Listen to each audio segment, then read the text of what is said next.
Chào các bác đã quay trở lại với kênh của em nhé. Nay chim non ra tổ rồi đây. Tổ chà mà xanh 4 con hôm nay bắt đầu cho ra lồng, rời khỏi ổ rồi. Nhìn rất là nhanh nhẹn và khỏe khoắn các bạn. Này. Chung là bắt đầu ra khỏi ổ là nó lại hơi sợ người. Vì bản năng của nó thế.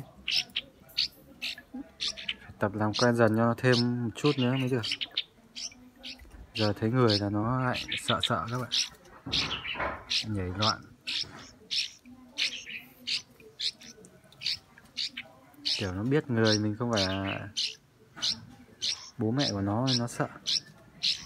Còn lúc nhỏ trong ổ cái gì nó chưa biết gì. Giờ ra phải tập làm quen dần dần nó mới quen dần đấy. Được. Hôm nay bón thì chưa dám ăn mấy các bạn. Sáng mới ăn được có mấy miếng này. Con nào nó bạo hơn thì nó dám ăn. Nó vẫn kiểu hơi nhát người. Con này lớn rất là nhanh nhá các bác.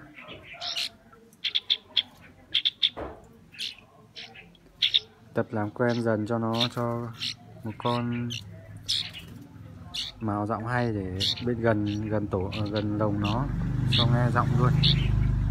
Làm quen dần giọng của trà mào luôn, của trà mào mũ luôn. Thử xem nó lên nó có hót được giọng trà mào không, trà mào mũ không các bạn. Còn chuẩn giọng trà mào của trà mào xanh thì nó không hay bằng cái trà mào tít đỏ đâu.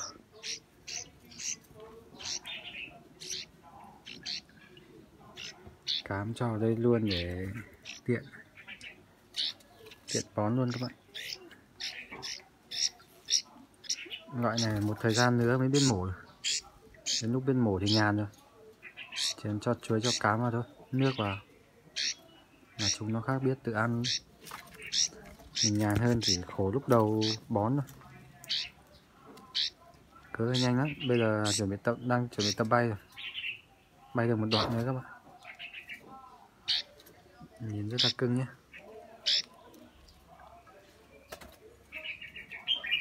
Đây em có để một con trà mào giọng hay ở cạnh đây, cho nó nghe dần, làm quen dần luôn với giọng của con trà mào này.